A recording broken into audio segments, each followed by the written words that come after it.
Hello and welcome back to Boring Dad Gaming, where today we're going to be playing some more Sovereign Syndicate. I'm going to go a little bit more exploring in this area because we were looking for the beggar's wallet, which may have some money in it, which he's agreed to share with us if we can recover it. Let's talk to the newsboy. Oi, Governor! Handsome gen like you must have a chippy tucked away somewheres. Why not dazzle her with some popular sheet music? Little Rob all the latest ballads. Bet those ballads are raunchy to boot. Also bulletins if you just want the news. A penny apiece. Let's ask about the rumours. Missing orphans. 2 orphans have disappeared from Sacred Heart. Do you know anything about it? Sad to say I do. I know Bertie and Julie personally. I heard they ran away from Sacred Heart. In fact, I talked to them a few weeks back. They were pretty cagey about the orphanage though. Wouldn't say what their gripe was. Easy to get cagey when you're in a cage. If I was a betting man, I'd say they had their organs harvested. With all this technology getting better and better, you can just get anything you want swapped out. I'd like to see the lab where they do that kind of work. Alright, what about the courtesan killer? You'd no doubt heard about the lady escorts who've recently been murdered. Any idea who might be behind it? Oh sure, it's got to be a werewolf, sir. Bloodthirsty beasts they are when the moon's bright. But then again, the moon wasn't full on all the days they went missing. You should talk to the harpy what runs the place. She's always after them girls like a dog on a rabbit. You seem to be the sort to have eyes and ears everywhere. Know anything about a missing flat purse? Flat purse, eh? And for whom are you trying to get it back? Poe Pickett. Oh, him, caw! Feels like he loses something every day. His job, his temper, and now his flat purse. Speaking of which, pickpocketing's become the latest craze lately. The things I'd do to have him get to the point. Wouldn't be surprised if the thief in question tried fetching a ferry out of London. Boats aren't leaving for a while, so you might want to stake out the wharf if you want to catch him red-handed. Where's cast? You're wearing a cast. What happened to your arm? I got clipped by a steam gurney not 2 blocks from here. Suppose I should be grateful though. The dandy what hit me took me to a real doctor to get my arm fixed up. You should be more careful. It's a dangerous city. Yeah, old man. So I've heard. What about the decorations on your cast? Oh, glad you noticed. A lady named Atticus Lincoln painted up for me. She's over in Sorry Square. You're rather short for a Cyclops. And you're awful stinky for a minotaur. Oh wait, that's to be expected. Your lot stink like a barn in August heat. If he were a bit older, I'd give him a right thrashing. There's no call to get shirty, shorty. Sod off, why don't you? Okay. We can talk to the dog. We already talked to him with Clara and gave him some meat. So what's going on here? Arrgh. What's that much problem anyway? Not like I'm up to no good or... I'll quit chewing on my leg. Shoo! The dog finally relents, baring its teeth as it backs off. I bet 3 shillings it was trained to fear my kind. Well, trained to herd cattle? Why wouldn't somebody teach you to be a nice dog and play fetch? Now we're down to merely 85 hope. Says we can enter the tavern, that's interesting. But I want to go and talk to the Arsenal guy first. Dante? Seems to be some stuff we can maybe do here. Not to be rude, but I'm troubling over a complex feat of engineering. Can't keep innovation waiting. Just a moment. I've seen you in the big smoke before. Mind telling me your name? Alright, old chap, it's Dante Ziegler. Now, I must get back to work, but I hope our paths may cross when I'm less occupied. Sakes alive, that's a self-centered tinker if I ever saw one. He brushed me off like a piece of dust. Say, would you be interested in buying any bits and bobs I come across? You mean cogs? Sure, I'd be happy to pay for those. Let me know when you're ready to trade. Got some. 9 shillings. Here you go, Dante. Fetching fines. Of course, I can't let your efforts go unrewarded. See you later, Mr. Ziegler. Shouldn't like to detain you any further, except I'm absolutely going to. I don't suppose you caught wind of a flat purse belonging to Poe Pickett? Poe Pickett? You mean that cane-wielding street dweller loitering about Sorry Square? One and only. Well, his frailness makes him a prime target for the dockhounds, many of whom are pickpockets. I'd look around the wharf if I were you. Sorry to bother you, Dante, but I was hoping you can help me with something. Squared, then the derivative is... Mr. Ziegler. Damn, I lost the equation of your interruptions. This better be important. Sorry about that. I know what it's like to lose my train of thought in the middle of something. We'll get to it, man. What do you want? What was it again? Do you work for Arsenal Engines? I do. I'm a fairly recent acquisition. Let's be polite. Pardon me for the intrusion on your time, but I find myself at a bit of an impasse when it comes to an event from my distant history. Let me take you back to the beginning. I was but a lad of 13 when I struck out upon... Faster. I don't know what it was you didn't understand when I said I was busy. Seems like that was the wrong approach with this one. Oh, well, I'm looking at some shady dealings your employer was engaged in 23 years ago. I'd like to get inside the warehouse and take a look around. I think you can help me with that. Dante frowns, but he doesn't seem surprised. No, I can't help you with that. People who happen to wander by aren't generally given access to Arsenal's warehouses, and I'm not going to risk getting my neck making an exception in your case. Fine. Just for the record, though, do you happen to know anything about Arsenal Engines kidnapping live subjects to use in, I don't know, experiments? Can't say as I do, but as I said, I'm a new hire. They're not going to go around telling me all their deepest, darkest secrets after a few weeks. Hell, what do you think I'm out here on the wharf? They won't even let me wander around inside unsupervised. Damn, if only it had been that easy. The engineer's brow furrows and he purses his lips for a moment before continuing. But you know, I actually do know someone who must have seen every square inch of this warehouse, and he's been around here for decades from my understanding. Oh, and who would that be? His name is Pavel Gerard. I know him. A rat catcher and strange fellow running a business out of Sorris Square. He's been at it for, well, roughly forever now. He was in our warehouse a few days ago making the rounds, and I gather he's made a monthly visit for the last 30-odd years. Oh yes, Pavel Gerard, I've met him before. Ah, thanks for the help, Dante. I'll be off then. Have I got anything else to... No. Okay. I thought there was something else we could ask him about, but never mind. Okay, so... kind of do want to speak to that dockhand, but I failed my check with her earlier and I don't think she's going to speak to me again. I guess we could try now we've kind of been pointed in her direction. Go on, Helena. No, she's got nothing else to say to me. Okay, well let's go into the tavern, because we haven't actually been in here yet. The Crimson Herring Tavern is the den of the dockhounds, where seaworthy souls and landlubbers alike can toast to a life of crime, or anything less devious. The windows are so grimy that no matter the time of day, the only light source is the lamps, each running the risk of being smashed in a bar fight, and illuminating the establishment in a much brighter blaze. Drinking, gambling, rat-baiting. If that doesn't scream sporting gent, you don't know what does. The betting counter opens in the afternoon, and the bar even earlier. Only on occasion, and always after midnight, illegal but tolerated pit fights occur in the basement. Budgie Babcock will take your bets to the counter where anything imaginable, from a bachelor's choice of whom to marry, to the number of stray dogs crossing the Sorris Square over an afternoon, to how many vagrants will expire in the night, can be wagered upon.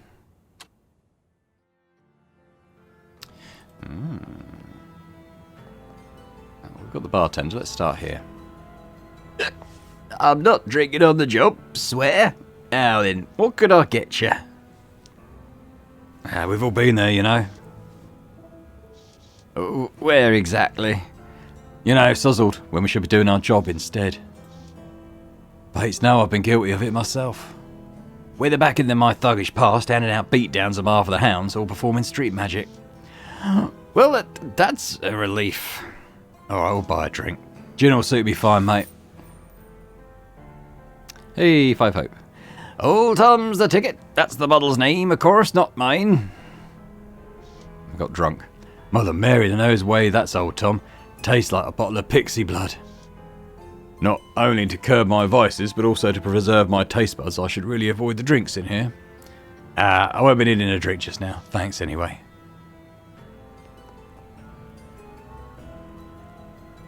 What's this? The most famously vicious of canine combatants are bolted above the fireplace, frozen in snarling eternal splendour. Oh, it's a little puppy. Ah, Carlisle McGrady. So he wasn't the one who turned up dead before then. Let's talk to him now. See if he remembers us. This is the fellow what ran off after Annika down in the sewers. Certainly hope he didn't catch her. Steady on, he's just a man having a drink now. Still alive, I see. Hope last night sorted you out, if you catch my meaning. Yeah? Oh, yes, sir. Put that filthy job behind me, so I did. His eyes are shifting left and right. Ruffian clearly hasn't forgotten about our heart-to-heart. Doesn't matter if he remembers me specifically or not. Lesson he got taught suffices. What are you doing these days? Yeah, I've got myself a real legitimate trade. Bookmaking. Dog and horse racing. Fixing any fight you can imagine. Really gets the old bile pumping. Still illegal, innit? Well, alright. The bobbies don't like it, but then they don't like much, do they? I'm not hurting anybody. In fact, my workmates make some people very happy. Okay. Jemmy Betteridge. Daley? Betteridge. Jemmy Betteridge isn't the type to banter with others. Best find a topic he deems worthy of discussion. I'd rather leave him be before he finds a reason not to leave me be. Look at the dog. Arrgh. Greet the dog. Hey there, boy. Arrgh. Simmer down. What about the dockhound thug? Boy, this is the same cove I practically stumbled over in the warehouse. Oh, of course I didn't kill him in this playthrough. I did in previous ones. And whose particular pocket I picked to profit. Didn't I see you sleeping off a gym bath in the underground? Maybe so, but there ain't no bullmen working down there, so what are you? Some kind of sneak thief? Well, I have been called a thief of hearts. I'm going to remember that. You're all right for a minotaur, Lionel Banbury. Call me Atticus Daley. We gin sops ought to stick together. I'm not giving him his money back. Good dog in here. Suppose I'll be on my way. Right, don't you mind crossing paths with any butchers, bullman? Oh, mind you don't cross paths with any butchers, bullman. Okay, that's pretty much it for here. What's going on at the betting station? Before me stands Budgie, Molly's accountant. Looks more like a jailbird than a cog in the dockhand's machine, or maybe the booth gives that impression. Mr. Daley, looking to bet some bees and honey? Got a couple of events over at the Epsom Downs. What'll it be? I'm the kind of cove who likes to know what event I'll be betting on. Well, fair enough. Got ourselves a few sporting gents worth tossing the baked beans currency at. Queen? Yeah. One on horses, another on steam cars, and then there's one of your favourites, gin. Bets on gin, how does that work? Oh, think of it like a taste contest. Barnaby Rudges get together. Barnaby Rudges get together and grade 5 gin brands from different brewers on things like smell, texture, flavour, and aftertaste. Bottle with the most points wins, and so does anyone who placed their bet on the winning article. I've got 17 shillings. 4 shillings. I think 4 shillings will do. Need to err on the side of caution given my financial circumstances. So, you've 5 candidates to choose from. Toothsome Newsome, Drink for Thew, Geordie's Pride, Wisdom Tongue, and Taste of Midas. Well, Taste of Midas, I mean, everything he touches turns to gold, right? Alright then, feel free to come back later and see if your bet paid off in spades. Alright. I'm going to bet it doesn't, but you never know.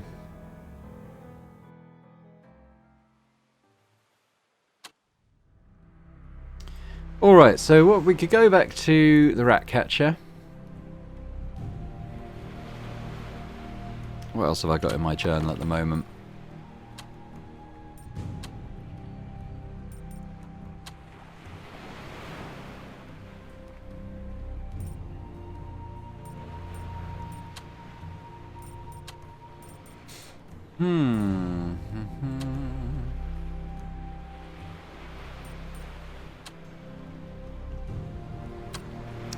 Yeah, no. I mean, maybe if I hadn't bungled that roll with that dockhound. Okay, I think we move on. I think we go to...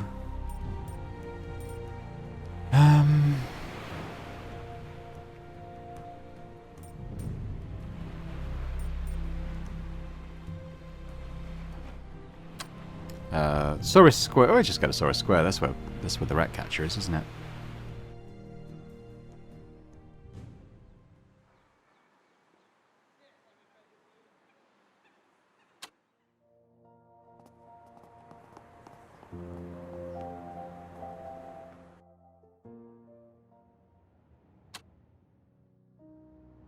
All right there, Pavel.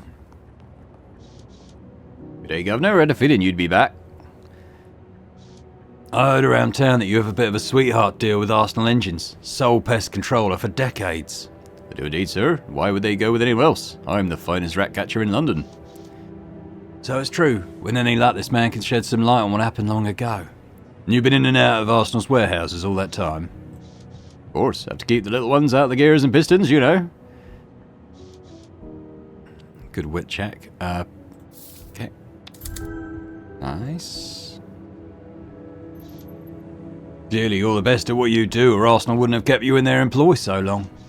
That's the truth. They haven't heard a squeak in a quarter century. Well, apart from 1 year. Awful lot of squeaking then. And what happened that year? Oh, don't think you'd believe it, sir. Try me. Well, if you'd believe it, there was some sort of plague that year. Arsenal tried to help with the clean-up efforts, and their warehouses were just packed with bodies. Plague? I don't remember anything about a plague.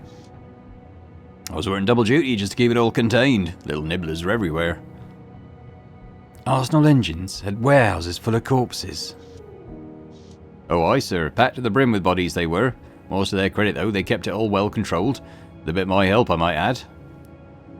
He pauses for a moment, lost in thought. Anyway, the plague didn't kill anyone important. It seemed like it only affected those of low station. Drifters, dollies, orphans. You know the type. Probably had something to do with poor personal hygiene. A rat scurries into his shirt collar. Orphans? Did you say they were orphans? Oh, yes, sir. Well, children of a particularly rough sort of dress. Do you think you'd remember any specific bodies if I describe what they look like? Huh? What's your interest in this? I'm looking for a friend who went missing around that time. I'm worried he might have caught this plague you mentioned. Oh, of course. I hear I was worried you was with Big Squill. Who's Squill? A type of lily flower, poisonous to rats. Okay. Always coming around asking me questions, trying to get me to buy their solutions. Big Squill. Would you believe they sent an agent just today? Pretty young thing about... I'd been courting. She walks in today with a bouquet of wildflowers. Right in the middle of them, a purple squill. I knew then she was one of them. They'll stop at nothing, these ne'er-do-wells. Back on the subject of my old friend. Ah, yes, well, I'm afraid I haven't got much of a talent for faces, Governor. What was his name? Leo Longo. Why would that help? Oh, well, you see, when they brought the bodies in, they each had a toe tag. Names, or at least nicknames, on each one. Watched them removed, thrown in a wastebasket. I was taking out the rubbish anyway. Felt like a shame to have those folks' names just tossed out like that. So I kept them. He still has the toe tags for corpses from a warehouse he cleaned 23 years ago. There's something odd about this man. Pavel twists and stoops slightly to paw at something beneath the counter behind him and produces a bag brimming with bits of paper. He riffles through it as though it were a well-organised filing cabinet. LeVay, Lincoln, Long Toe. Must have been a whole lot of toe to hang that tag on. Longo Leonardo. Oh, there he is. He's holding a small paper tag looped around his finger by a bit of string. There's Leo's name, plain as day. So that's it then. Taken by Arsenal because of a plague. Could have been just as easily been me if it hadn't gotten out when I did. Now that's his name, all right. Guess his body ended up in an Arsenal warehouse after all. Well, this has been a delightful distraction, sir, but I need to get back to watching the store, if you don't mind. That's it then. Leo was taken by Arsenal Engines in cooperation with Father Franco and the Sons of Caruso, whoever they are. Should I run into this Franco or Silas Bragg, they should be able to give me answers. It may never happen, but at least I know where he went. Maybe I should drop by Leo's memorial outside the orphanage. Yeah, maybe.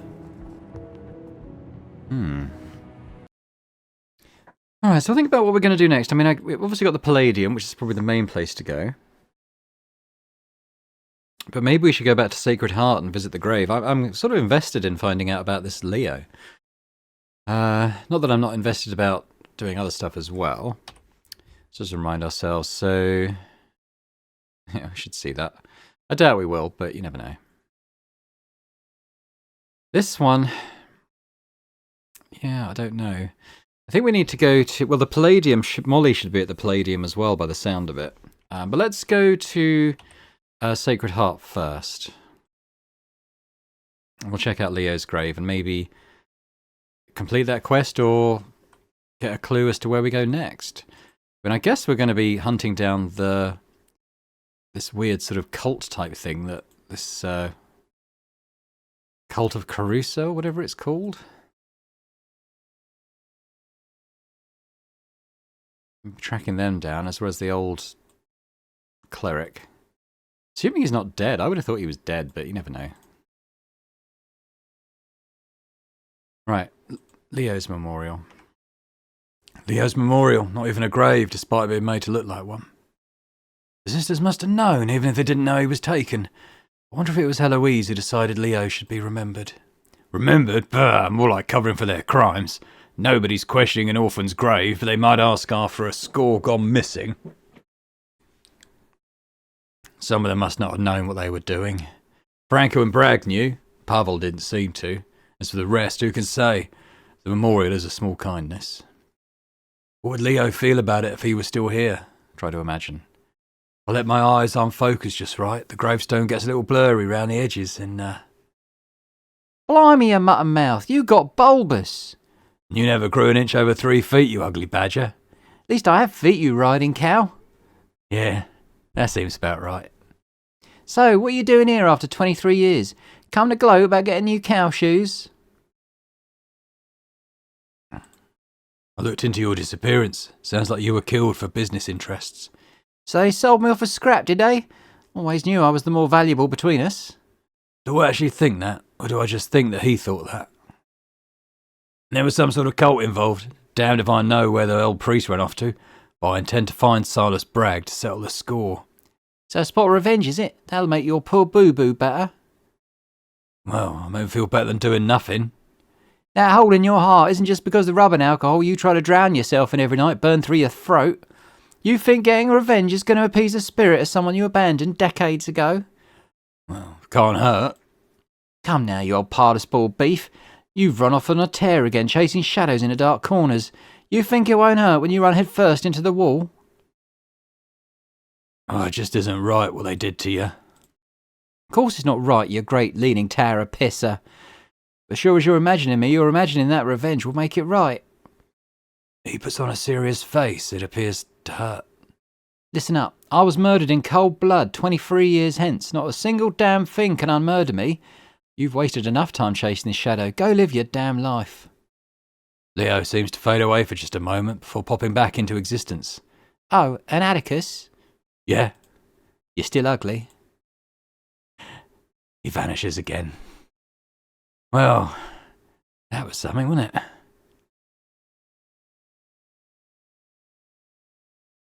Granted, it was advice I gave myself, so I must have already known what to say. Regardless, it was a conversation I needed to have. It's worth considering what he said. 20 hope, 3 phlegm. Which is nicer than it sounds. And we've completed Leo's lament. We're up to 100 hope now. Literally, no minotaur has ever been more filled with hope than we are currently. I can close this chapter of my life now. Leo's gone. I'll go on. Still, if I ever meet the Silas Bragg, he and I are going to have some serious talk.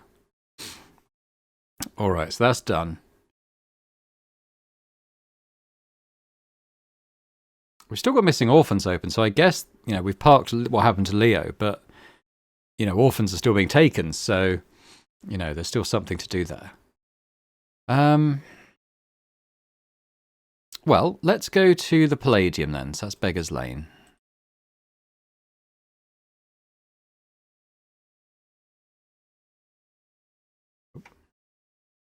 We've already explored most of this with Atticus, well, pretty much all of it. I'm just... Oh, Dockhound Dwarf.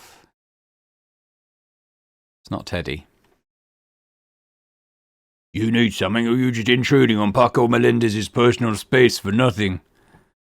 Take your Paco, then. Everyone knows Paco Melendez, name of Molly's best bruiser. What do you want? If everyone knows Paco, it's a little surprising that I've never heard of Paco. What did you say? Is he nearby, or... Oh, I get it. You're just stupid. See that poster over there? Aye. What of it, Bullbrain? You know anything about those missing children? I don't like what you're implying, Lobcock. An insult, as if it wasn't obvious. You have 7 seconds to leave before I do something about it. Why 7 seconds? Wouldn't be even a fair fight. This one has far more bark than bite, despite appearances. Alright, we'll leave him be. Yeah, I guess we'll just go in the Palladium.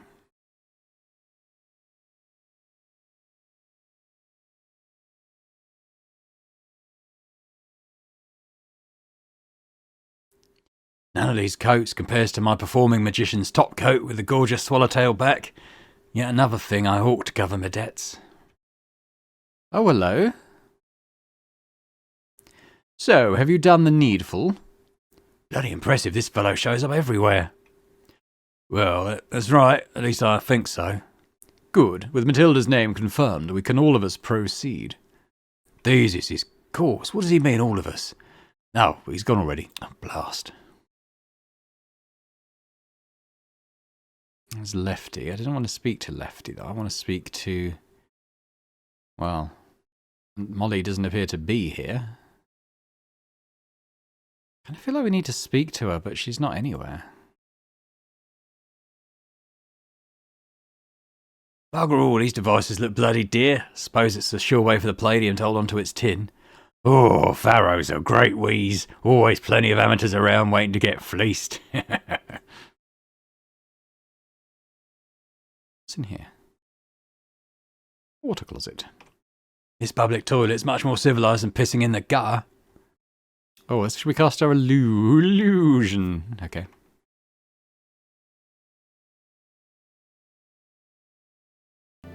Just realised I had the sound muted for about the past 5 minutes. Sorry about that.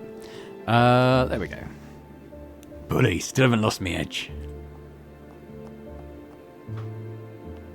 What's going on with Atticus? Why is he... Is he moving like that? Alright, well I guess we'll talk to Clem. Is that... Well, blow me over. That is a right good trick, Master Daley. You almost got me. Trust Clem to see through my illusion. The two of us are thick as thieves. Good to see you again, Clem. How'd you train your eye so sharply? Gin will make everything fuzzy. I have to compensate in the other direction. Speaking of which, can I get you something? Have you gotten taller? Now there's the charm I was counting on. You don't look half bad yourself. What'd you do, pay off your debts? You know, I'd be a good right sight taller if I hadn't broken my horn off in a rabble-rouser in here the other night. I'm sure the perpetrator was worse off. Fellow stumbled out with the tip still embedded. Not sure if he made it home, but I do want my horn back. Now then, ready for a drink? What I really need is to find out if she still has a connection at Bethnal House. That's the pressing matter. Careful now. Whenever old Clem and I board this train, we always ride to the end of the line. If there's any more business to attend to, I'd best take care of that first. What about Ariana? How's Ariana these days? Oh, I bet she's fine. To be frank, I haven't seen much of her lately. Still pining after lost love. I wouldn't put it that way, but I have to admit she does cross my mind now and again. Well, I've got the medicine you need behind the bar. Surefire fix for a tender heart, promise. Just a moment, Clem. I better make the rounds first. Thought I might, you know, if that's going to maybe end the chapter or whatever, I might pop up to... Oh, I was going to go and speak to the brothel about the missing courtesans, but I guess we can't. I need a drink over here and I need it sharpish. All right, you dandy, here's your ruddy choices. And don't forget our special offer tonight. Complimentary chips for gambling tables with your third drink. I think we'll go for a gin twist. Pour me a gin twist. Oh, look at the boy's eyes, like two nails chasing a magnet. Here, down this and get your head out of the clouds. To your health, Clementine. And to yours, Daley. So what's on your mind? Mention the missing orphans. Seems Sacred Heart has mislaid a couple of small orphan children, a Bertram and a Julie. The poor wee kiddies have disappeared, and as of now, the bobbies are plain skunked. Well, whatever there's work to do, you'll find the coppers standing about touching each other's clubs. Truer words never spoken. But hold up, ain't Sacred Heart the same Bible lovers what raised you? No, never mind all that. You tell old Clem what will take the sting off. It's a melancholy mood into which I've fallen, like so many others at the watering holes of yore. Even so, feels right to continue. Dram. I'll have a dram. Here you go, you old gin sop. To your health, Clementine. May the bobbies forever be off your back. What about the courtesan killer? Apparently some ladies of the night have gone missing and foul play is indicated. Oh, that'd be a tough one. That sort of girl is apt to wander and not leave a note. If I was in the same line of work a while back, but I couldn't stick it. Why's that, Clementine? Not many toffers like being out wrestled by a lady beneath the sheets, least of all a mower. Now then, what'll it be to wash out the day out of your mouth? It's a melancholy mood. Okay, yeah, that's the same. I'll have a honey gin. I'll have the honey gin. Here you go, you old gin sop. To your health. Talk about the gin crackdown. I heard the city's going to crack down on gin drinking and anything else that might lighten a dark day, bringing a heavy tax or maybe ban it altogether. Well, not the best you could do. I hear that 1, 3 or 4 times a week. Alright, what'll you have? We'll go... Give me a Hucklebuff. Here you go. To your health. Ask for advice. I've got a problem that's been preying on me, Clementine. I've been searching for my mother for some while now, and I believe she's been held at Bethnal House. I have to get her out of there, but I'm at a loss as to how. Oh, it's a hard cow, Master Daley. Maybe I could help you this time. You see, my mate Penny works at Bethnal House. High security place it is, but I could ask her about how to get you inside. Oh, if this Penny girl could help, that would be smashing great news. Penny is some kind of highfalutin experimental scientist. Exactly what she does over there is a mystery to me, but she's a brainy one. Oh, thank you for that, Clem, from the bottom of my pickled heart. I'll say you could thank me with a tip, but you look the opposite of flush right now. I'll bring it out with Penny later tonight when we're both done bootstrapping. Just keep in mind I can't promise you nothing. Come back tomorrow and we'll see what we can do. Well, I'll have to wait till tomorrow. Might as well hit the tables. Every drinkers get a free stack of chips, did you say? I hope so. There goes my illusion. Gone with the wind of intoxication. Oh, there, looks like my illusion wore off sooner than I thought it would. Yeah, I'll say good riddance. How about another drink, this time as a minotaur? Aye, well, there's no reason to quit while we're ahead, and I think I can taste the liquor all the better in my true form. A man's face is his autobiography. A woman's face is her work of fiction. Back as Clara Reed. Alright, we might as well read this just to remind ourselves where we got up to with Clara. Green Street proved as slippery as you feared, now asking for a double fee. Well, a Velvet Rose client named Sykes has gotten himself banned over his attachment to Beatrix. The sentiment might be mutual. Madame Zora revealed that B has been lax about using prophylactics with the gentleman. Had that text already. Alright, so we had to go... We've got to get sweets from Pavel. I'm not sure what else to do. Well, we've got to go get Beatrix's pills. Collect fans. Alright. Okay, so... Pavel is in Soris Square, and I guess the apothecary's off there as well, isn't it? So I don't suppose we can... No, you can't go directly to Pavel, unfortunately.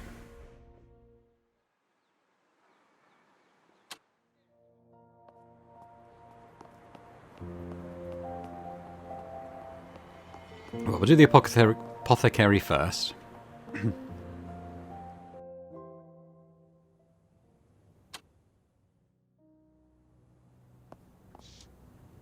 The chemist combs his fingers through the wispy hair atop his pate. There's a clinical lustre to his brass-buckled apron, rubber gloves and adjustable mono-goggle. He seems to be more dressed for a dissection than the measurement of pills. Good day, miss. How can I assist you?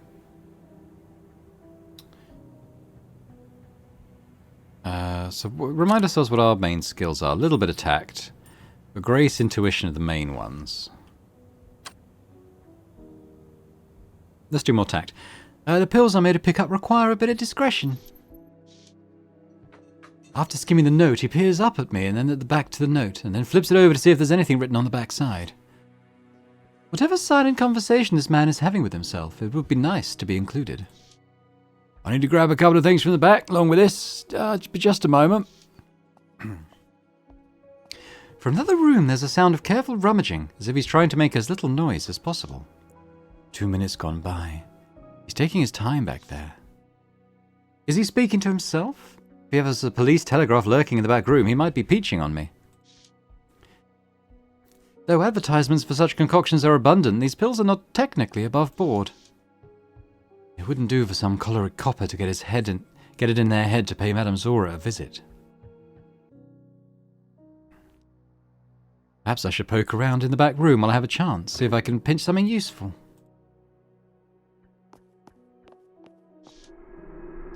The first thing that hits me is a piercing, sterile vapour. The scent of methanol is easy to pin down, for it burns my nose like a snort of Uncle Parker. Slang for cocaine after the manufacturer, Park Davis.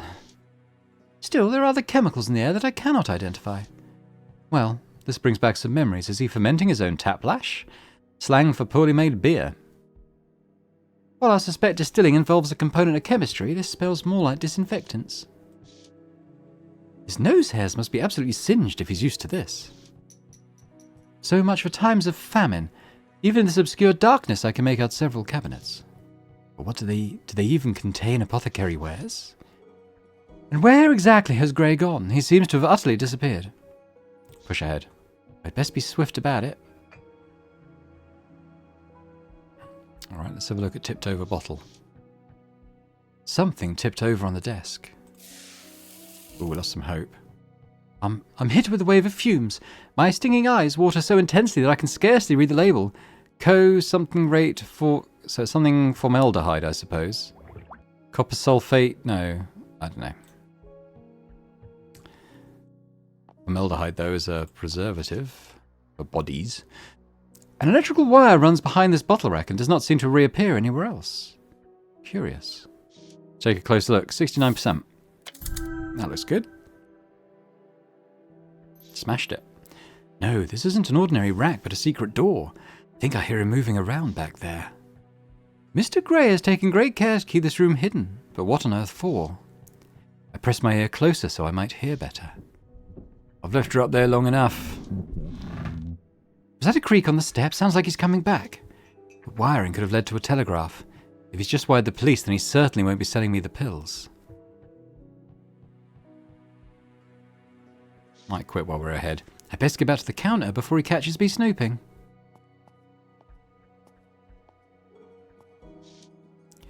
Good thing I didn't spend too much time back there. It's time to face the music. I can hear him coming back. Apologise for the long wait. Appears I'm low on stock and out of time.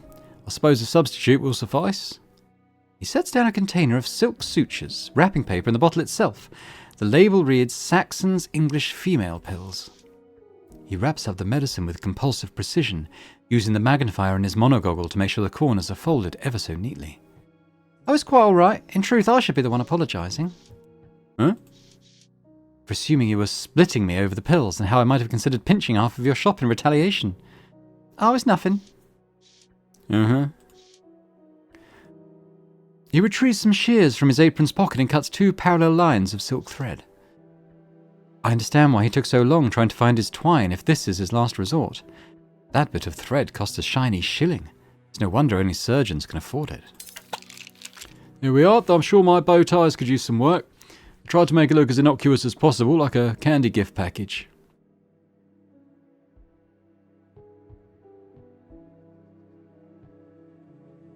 I wasn't expecting the local chemist to be so tactful with a lady's discretion. You have my deepest gratitude. Oh, it's not part of my job to pass judgment on my customers. I wish more could say the same. Besides, this is the best obstacle I can provide if you get heckled by a bobby. I know of you quite well, Miss Reed, but I won't tell anyone you paid a visit. He seems to be quite knowledgeable about avoiding trouble with the police. Mr. Grey opens his mouth to speak again, but is interrupted by a voice outside the shop. And I heard the angel of the waters say, Thou art righteous, O Lord, which art and wast and shalt be, because thou hast judged us. Is their notorious preacher pacing the square?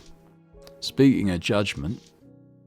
For they have shed the blood of saints and prophets, and thou hast given them blood to drink, for they are worthy. What are your thoughts on the preacher? To most, he's a harmless nuisance, but I find his presence quite fortuitous. His sermons give his audience migraine, sending them running to my shop.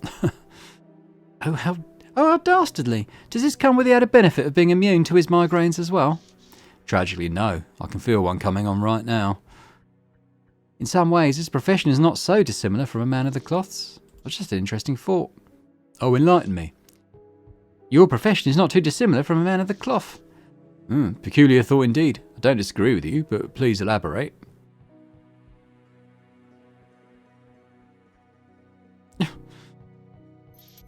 I'm sure many a lord or lady or lord sought to confess their sins to you while seeking aid from the consequences of the prior night. Keen observation, miss, though I would go so far as to state us men of medicine go farther than a priest ever could. His eyes veer off to an empty horizon as he reminisces on his creed. It's amazing. The body's so full of secrets, and yet it can never lie. I believe we should go beyond treating it with a temporary balm, but rather attempt to understand it down to its very matter. I might have unintentionally poured kerosene atop a fire. That is what a true man of medicine should strive for, no matter the stakes. But isn't a measure of caution necessary when pursuing those discoveries? Huh? Oh, yeah, of course it is. It's a blessing that the only thing that outlasts the pursuit of knowledge is time. Well, I'd best be going. Thanks again. Alright, so we got those.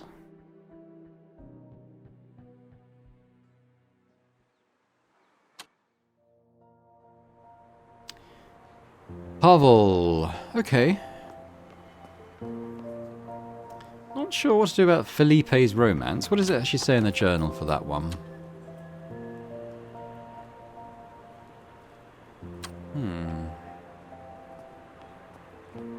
Sure to speak to her about that. We'll try Olivia again. Nah, she's not interested.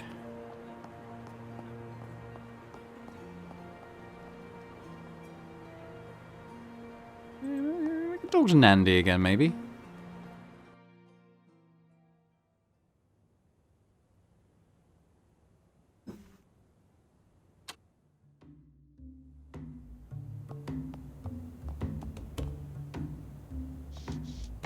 Anything else, Clara? Oh, peanut candy. I thought we were going to get that from, Pavel. You wanted to part with any of your delicious peanut candy? Yes. Kunkada drops. The patch I prepared yesterday just finished hardening. Would you like a taste before you buy? Yeah. Shan't say no to that. As the smooth coating melts in my mouth, it exposes the candied peanut centre, ending the velvety texture with a satisfying crunch.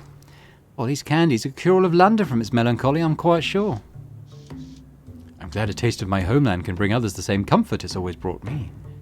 As it happens, the candies are for Beatrix, who's in rather uncomfortable bind at the moment. But of course I understand. Take them, free of charge. Oh. She hands me the tin of treats with a knowing sparkle in her eyes. Well, many thanks, Nandi. I'll pass them along to Beatrix. I assume these, Kunakada drops are all the rage in Cape Town? What you mean is Huegweb, where the clouds meet. All right. High Chieftain Mubwazi has given Cape Town her original name back. Oh, I didn't know. Well, the Saints, the RZN, have certainly been busy since the spitting scandal at the Conference of Berlin. Thankfully, Nandi doesn't appear offended by my faux pas. RZN, the Republic of Zulu Nation, spitting scandal. A rumoured disagreement between High Chieftain Buyazi of Zululand and Chancellor Otto von Bismarck of Germany, with the former supposedly spat poisoned saliva in the Chancellor's face. Huh. I guess that's a historical thing. I had no idea of that. You know what faux pas is. The co-assisted dumplings reign supreme over there. That is what it sounds. Fried pastry. Preparing my candies is simply a persistent anchor to the ever-fading memory of my original home. You're not from South Africa, pardon, from Zululand? Huh. I have lived in Zululand for over half my life, so to you Londoners, yes, I'm from Zululand.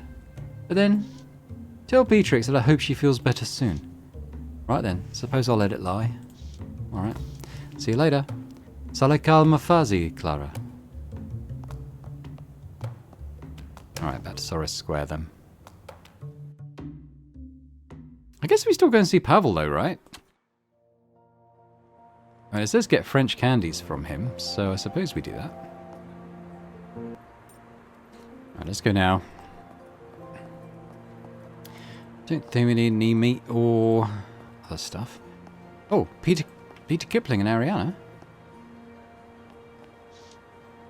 Ariana Luttrell, formerly a textile mill girl, turned worker of the Velvet Rose after the Silk Vest factory burned down.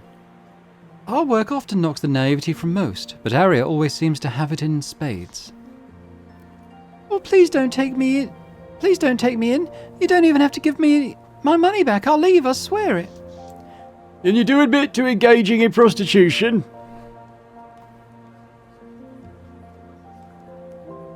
Is the constable's pay so pitiable we have to resort to extortion, officer? This is police business. Now move along. Shan't repeat myself. Ah, Officer Peter Kipling. Blue banders are never friends to dollies, and yet by hush they come under the Rose's roof all the same. Peter is usually no different, though it appears today's ire has made a change of that. You're interfering in the confession of a crime. And trust me, madam, I'm well aware you're adjacent to said crime as well. Have you any legal leg to stand on here? Seems to me that all you have is a coerced confession. Hardly the evidence one might require against a well-liked girl like Ariana. Even your fellow bobbies are quite fond of her, if I recall. Clara! I suggest you take heed of your fellow lady tonight, ma'am. It's hardly in good grace to accuse an upstanding woman of such thing. Did you see her engaging in the solicitor's act itself? Oh, we got the protective trait, nice. It's by the way of closed doors and drawn curtains that Madame Zora can call the Velvet Rose a female boarding house, and the handsome sums traded to the right hands. While there's been a push to add stipulations, the law is primarily meant to entangle streetwalkers. Something I warned Ariana to avoid unless she absolutely had to. You want evidence? I've got evidence right here. Kipling points to ruffled dirt at Ariana's feet. I witnessed her scrub out the harlot's mark she drew, right as I was walking over. I was wiping the muck off my boots. That mark, coupled with the amount of money I took off her, is all the proof I need to see she's selling herself. The confession's not more than a courtesy. She would have gotten off with a lighter sentence had you not interrupted. Aria and I lock eyes. I hope she won't have to take the brunt from me for aggravating him so. His story is plausible enough to trump both our words. Not that much was needed in the first place. Yay! Ariana can explain the capital, officer. She is selling something. Ariana's startled as I throw that hot Irish potato in her lap. I need to give her another hint to help her recover. Yes. Oh, really? And what is this thing you're selling that isn't your backside? Remember that lying to an officer is quite the offence. I'm sure it's in her reticule. She never leaves home without it. Finally, the key clicks into place. Ariana digs into her pouch to pull out a spool of thread. I'm a seamstress by trade, sir, but since the factory fire, work's been slim. I've been selling spools of thread that I've spun at home. Poor thing doesn't have a seller's license. That would explain the mark. I'm happy to speak on the logistics of merchant permits with you, officer. Christ almighty, I'm fucking done. Here's your money you made from your spools of thread. Oh, thank you, sir. We both sigh a breath of relief. Breathe a sigh of relief, yeah. Always kept my sewing kit with me for emergencies. I suppose I've another reason to do so now. Thanks, Clara. Aria, you know better than to be out street walking. What has the madam told you? I shouldn't ply my trade in broad daylight. I know, but Clara, you see... Why do you think most streetwalkers use the cover at night in the first place? The money, Clara. I refused payment from a particular punter called Felipe, whom I've grown rather fond of, and now I need to make up what I owe to Madame Zora. You refused payment? I'll hold my tongue on that for now, but we should discuss it later on. I'm unsure what might make Zora angrier, being short on earnings or drawing heat from the bobbies. I'm sorry for snapping at you. Your lips are sealed, right? The madam mustn't know. Your secret's safe with me. At least you didn't haul me off to Scotland Yard. Even so, I better make tracks for the Velvet Rose before Zora catches wind of this. Hopefully she makes up the money back there. There should be clients present at this hour. And plenty of professionals fighting for them as well. You've been a grand friend to me today, really. Here, I'd like to thank you properly for your help. Oh, we've got a new fan. A lady's fan, expertly fashioned from muslin and lace. Someone has good taste in such things. I didn't expect a reward, but it's exquisite. Nice. Okay, well, let's quickly go and get the French candies from Pavel.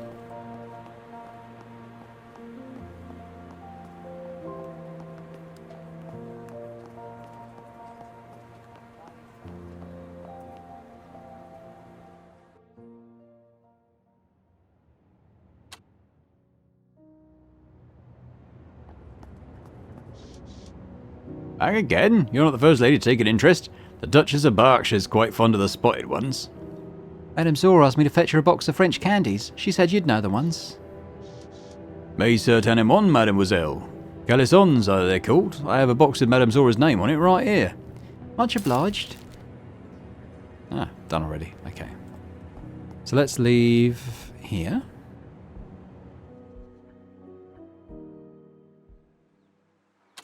And I think we'll probably end it there for today. So when we come back, we'll continue pursuing Clara's chapter. But thanks very much for watching. Hope you've enjoyed it. If you have, if you could hit the thumbs up button, that'd be great. Leave me a comment. Let me know what you thought about the episode. And if you're watching this and haven't already subscribed to the channel, it'd be great if you could do so. So thanks very much, and I hope to see you next time. Bye for now.